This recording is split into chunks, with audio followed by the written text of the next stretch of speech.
اس کی قبر کا سرسری سا جائزہ لیتے ہوئے دین محمد چونک گیا۔ اس نے گھبراتے ہوئے لالٹین کی بتی مزید اونچی کر کے دوبارہ نازیہ کی قبر کا اچھی طرح جائزہ لیا۔ فوری طور پر اس کے بدترین خدشے کی تصدیق ہو گئی۔ دیکھا نازیہ کی قبر ایک طرف سے کھلی ہوئی تھی جہاں سے اندر جھانکا جا سکتا تھا۔ مزید حیرت کی بات یہ تھی کہ ماسی خورشید کی قبر سے شروع ہونے والے قدموں کے نشانات بھی اس سوراخ تک پہنچ کر ختم ہو گئے تھے۔ دین محمد لرزتے قدموں سے آگے بڑھا اور لالٹین کی مرجھلی روشنی میں قدرے جھک کر قبر میں بنائے ہوئے سوراخ کے ذریعے اندر جھانکنے کی کوشش کی۔ قبر میں گہری تاریکی چھائی ہوئی تھی۔ غور سے دیکھا تو اسے ایسا محسوس ہوا جیسے قبر نازیہ کے وجود سے خالی ہے، مگر اندھیری قبر میں دو سرخ جلتی ہوئی آنکھیں اسے گھور رہی تھیں۔ یہ اس کا وہم بھی ہو سکتا تھا، مگر وہ ایک دم ڈر گیا۔ خوف زدہ دین محمد کے وجود پر جھرجھری سی طاری ہو گئی جب قبر سے ایک کالے رنگ کا بڑا سا بلّا چھلانگ مار کر باہر نکلا اور دیکھتے ہی دیکھتے اس کی نگاہوں سے اوجھل ہو گیا۔ اتنی دیر میں دین محمد نے سیدھا ہوتے ہوئے یہاں وہاں نظر دوڑائی اور خوف زدہ انداز میں بڑبڑایا، وجود، یہ مردار خور کہاں سے آ گیا؟ وہ جانتا تھا بلّا قبر نہیں کھول سکتا۔ یہ حرکت صرف اور صرف وجود مردار خور ہی کر سکتا ہے۔ اس کے پاس کوئی اسلحہ نہ تھا جس سے وہ تنہا خطرناک جانور کا مقابلہ کرتا، اس لیے بنا کوئی آواز نکالے خاموشی سے تقریباً دوڑتا ہوا اپنی کوٹھی کی جانب بڑھا جو قبرستان کے دوسرے سرے پر واقع تھی۔ اس کی کوشش تھی کہ جلد از جلد کوٹھی کے اندر داخل ہو کر خود کو اس بلا سے محفوظ کر لے جو مردوں کے ساتھ ساتھ شاید زندہ انسان کا گوشت بھی کھا جاتی ہے۔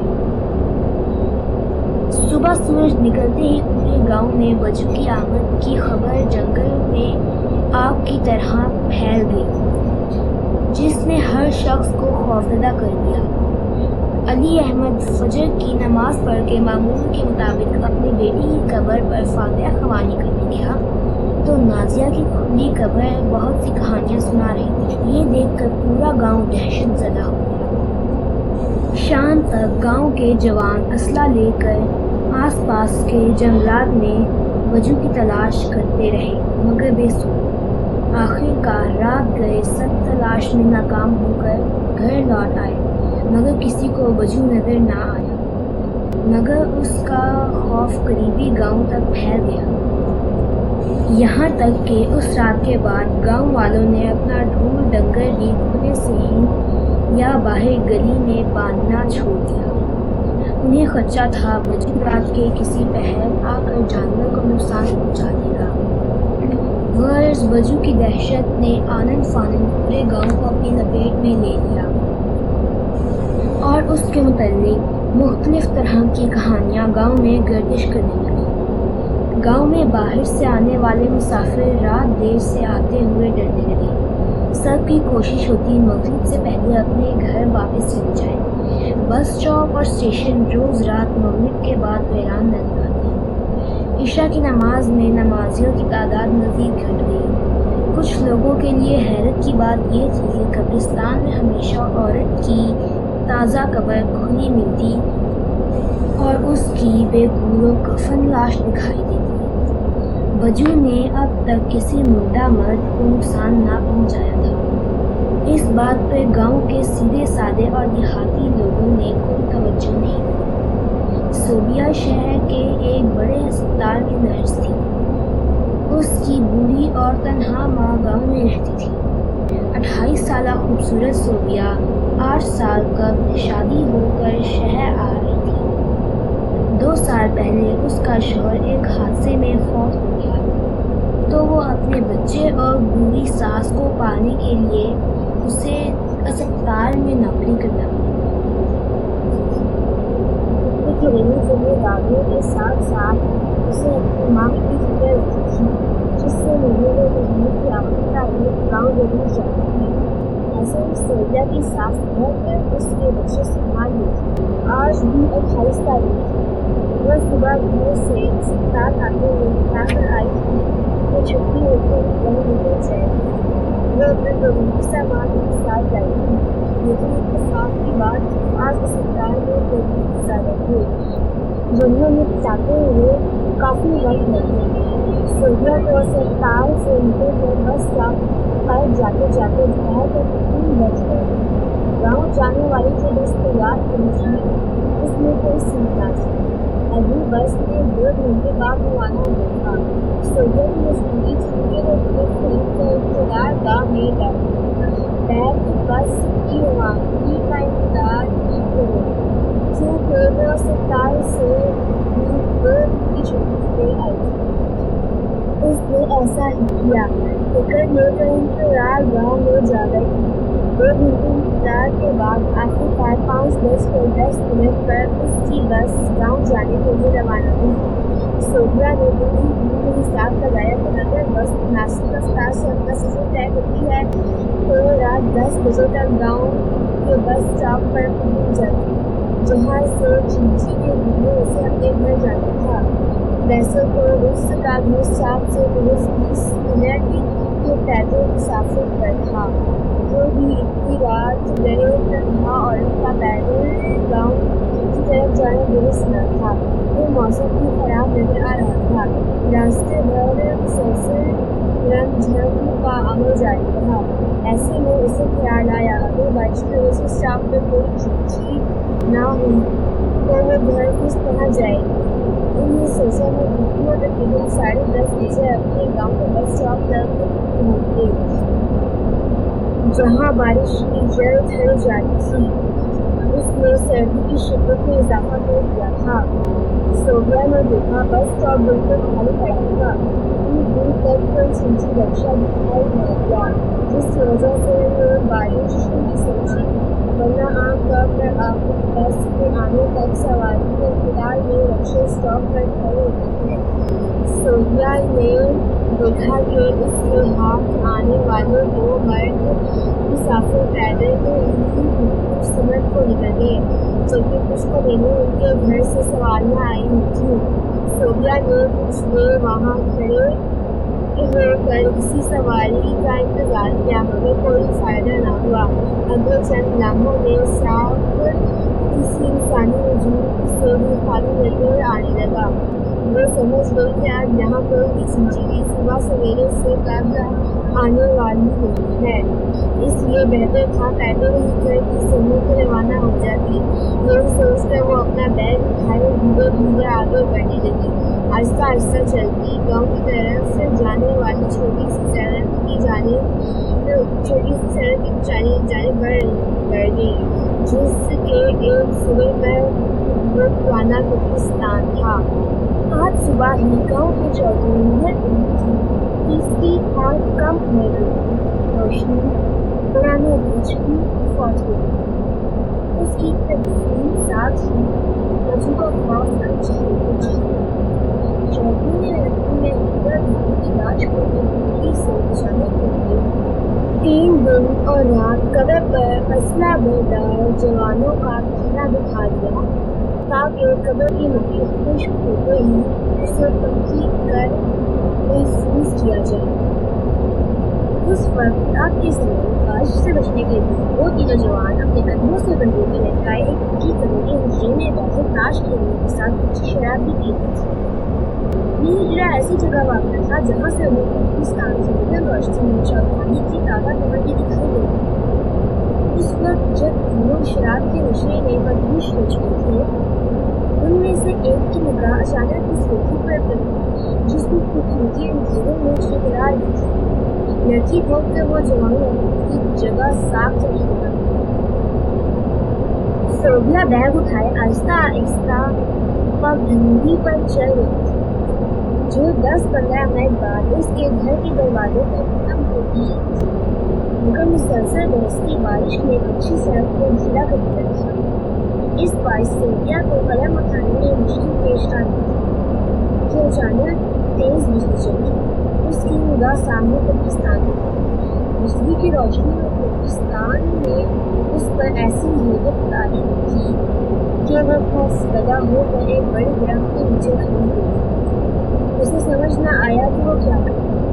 رات کا پھیلا گہرا اندھیرا اور سناٹا اس وقت بہت ہولناک محسوس ہو رہا تھا۔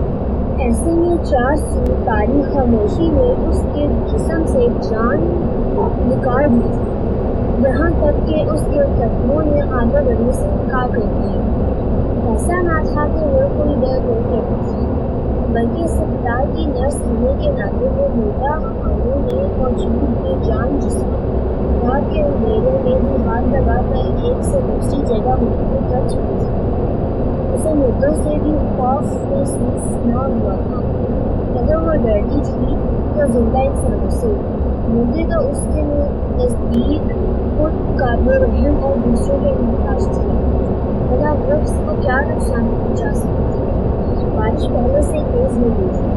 ایسے میں اگر وہ درخت کے نیچے یوں ہی کھڑی رہتی تو شاید وہ رات بیت جاتی اور وہ گھر نہ جا پاتی۔ ابھی وہ انہی سوچوں میں گم تھی کہ دور سے کسی گاڑی کی ہیڈ لائٹ جلتی رہی۔ وہ گھبرا گئی۔ اسے ڈر تھا کہ کوئی انجان لڑکی اس وقت یہاں آ گیا تو رات کے اندھیرے میں وہاں کہیں سوریا کو نوالا کر نہ سمجھ گئی۔ یہی سوچ کر وہ تیزی سے چلتی پاکستان کے بڑے دروازے سے اندر داخل ہو گئی۔ یہی وہ وقت تھا جب قبر کے حجرے میں تاش کھیلتے تین نوجوانوں میں سے ایک نگاہ سوریا میں پڑی۔ اس نے اشارہ کر کے دوسروں کو بھی اس کی جانب بھیجا جو رات کے اس طرح ان تینوں کے لیے دعوت سے مقرر تھی۔ سوریا کو روز بھری نگاہوں سے کاٹتے ہوئے ایک نوجوان نے اپنا سگریٹ جلا دیا، جس کی لپکتی روشنی دیکھ کر سوریا کو لگا حجرے میں کوئی انسان نہیں ہے۔ وہ ڈر کے مارے خالی دروازے کے قریب رک گئی۔ جب اسے انتہائی قریب سے ہلکی سی صراخت کی آواز سنائی دی تو سوریا نے پلٹ کے دیکھا۔ اندھیرے میں دو لال انگارہ آنکھیں اسے گھور رہی تھیں۔ وہ مزید دہشت زدہ ہو گئی۔ سامنے سگریٹ کی چوٹی اس بات کی گواہ تھی کہ وہاں کوئی انسان موجود ہے اور شاید اندھیرے میں کوئی جانور اس کی بری کا علم پوچھ گیا تھا۔ اس کی سمجھ میں نہ آیا کہ اب وہ کیا کرے۔ جب حجرے میں دکھائی دینے والا ایک انسان اپنی جگہ سے اٹھ کھڑا ہوا اس وقت آسمان کی بجلی چلی۔ سوریا نے دیکھا سامنے نظر آنے والے مرد تعداد میں زیادہ تھے، جن میں سے ایک چبوتے سے نیچے اترا اور آہستہ آہستہ چلتا بھی سوریا کے سامنے آ کھڑا ہوا۔ اس کے چہرے پر چھائی حماقت صاف دکھائی دے رہی تھی۔ سوریا کو اپنی گندی نظروں سے ڈھونڈتا وہ شکار کہہ رہا تھا جو فواز مردے کی چوکیداری تھی تو زندہ شکار میں چل کر یہاں آ گیا۔ یہ کہہ کے اس نے سوریا کو بازو سے تھام کر اپنے طرف لیتے چلا۔ جب سوریا نے اسے دھکا دے کر پیچھے کیا اس دوران سوریا کا بیگ ہاتھ سے چھوٹ گیا۔ بارش کم ہو گئی تھی۔ سوریا نے کوشش کی کہ وہ پاکستان کی گیٹ سے باہر نکل جائے کہ اچانک کسی نے اسے پیچھے نہیں کیا۔ شاید حجرے میں موجود دوسرا مرد بھی وہاں آ گیا تھا۔ سوریا نے ایک نظر سامنے ڈالی جہاں کوٹوں کی کیا دکھائی دے رہی۔ اس کی واحد کھڑکی میں چھایا اندھیرا بتا رہا تھا کہ دنوں میں سورج کی گہری سے وہاں گئے۔ وہ آج دو سفر آدمی کے پاکستان میں چوکی کے آدمی پہرا دے رہے تھے، جن کی اصلیت شاید مانی خود بھی نہیں جانتا تھا۔ اس سے کافی وہ دنوں ان کا سوریا کو قابو کر لیتے۔ مین گیٹ کے قریب موجود بڑی سی جھانک سے نکل کر وہ سامنے آ گیا۔ اس کی دہشت نے کئی دنوں سے گاؤں والوں کی نیندیں اڑائی ہوئی تھیں۔ سوریا نے دیکھا وہ ایک بچہ تھا، مردار خور جو قبر سے لاشیں نکال کر کھا جاتا تھا۔ اپنی 28 سالہ زندگی میں سوریا نے پہلی بار بچوں کو سامنے سے دیکھا تھا، ورنہ آج تک اس کی خوفناک کہانیاں وہ مشکل سے سن رہی تھی۔ دھیرے دھیرے قدم گھسیٹتا بچوں سوریا کے عین سامنے اس طرح آن کھڑا ہوا جو وہ بزرگ قریب دست تھی۔ وجہ اپنی خوفناک نگاہوں سے ان نوجوانوں کو دیکھ رہا تھا جن کا راستہ شاید پچھلے میں رہ گیا تھا۔ اب وہ خالی ہاتھ تھے، اس لیے آہستہ آہستہ پیچھے سیکھتے ہوئے اندھیرے میں غائب ہو گئے اور وہاں صرف وہ اور وجہ رہ گئے۔ صوفیہ کو یاد آیا، اس نے سنا تھا کہ مردہ نامعلوم ملک میں وجہ زندہ انسان بھی کہا جاتا ہے۔ وہ سوچ کر وہ خوف سے محروم ہوئی۔ جب اس نے دیکھا وجہ اس سے کچھ فاصلے پر موجود ایک ٹوٹی ہوئی خالی قبر میں اتر گیا۔ بارش مکمل طور پر تھم گئی تھی لیکن پانی جگہ جگہ نظر آ رہا تھا۔ صوفیہ نے ایک نظر سامنے دیکھا، تینوں نوجوان مجرے سے غائب ہو گئے تھے جبکہ خالی قبر سے وجہ کی لاش دوبارہ آنکھوں سے بھر گئی تھی۔ اس نے جلدی سے زمین پہ گرا، اپنا بیگ اٹھایا اور بے آواز سے ایک طرف بیٹھ گیا۔ اور اس سے فجر کی اذان کا انتظار تھا تاکہ گاؤں کے لوگ مسجد جانے کو گھر سے نکلیں تو وہ بھی اپنے گھر جا سکے۔ کڑے پہرے کے باوجود وجہ نے اپنا کام کر دکھایا۔ قبرستان سے چودھرائن کی لاش غائب تھی۔ جو رات وجہ اس وقت نکال کر لے گیا جب تیز بارش برس رہی تھی۔ صبح تینوں نوجوان روتے ہوئے سب کو بتا دے کہ تیز بارش میں محض 15 منٹ وہ خالی حجرے میں گئے اور وجہ قبر سے لاش لے گیا۔ صوفیہ نے اپنی ماں کو بتایا، بس نے اسے فجر کے وقت پردے پر اتارا تھا۔ وہ اس کالی رات کی ساری کہانی اپنے تک محدود رکھنے کا فیصلہ کر چکی تھی۔ اس نے اپنی زبان پر تالا لگا دیا کیونکہ وہ جانتی تھی ان حالات میں زبان کھولنے کا کوئی فائدہ نہ تھا۔ اس کی زبان اگر سچ قبول ہوتی تو اسے چودھری کے سامنے بہت ساری باتوں کی وضاحت کرنی ہوتی۔ گاؤں میں ایک دن سکون سے گزار کر وہ شہر واپس چلی گئی۔ اس ایک حادثے کے بعد اتنا ضرور ہوا، پہلے وہ صرف ہوٹل سے نہ ڈرتی تھی، اب اسے جانوروں سے بھی محبت ہوتی کیونکہ وہ جان چکی تھی انسان سے بڑا جانور کوئی نہیں جو کبھی کبھی حیوان سے بھی بدتر ہو جاتا ہے۔ امید ہے آپ کے کھانے پسند آئی ہوگی۔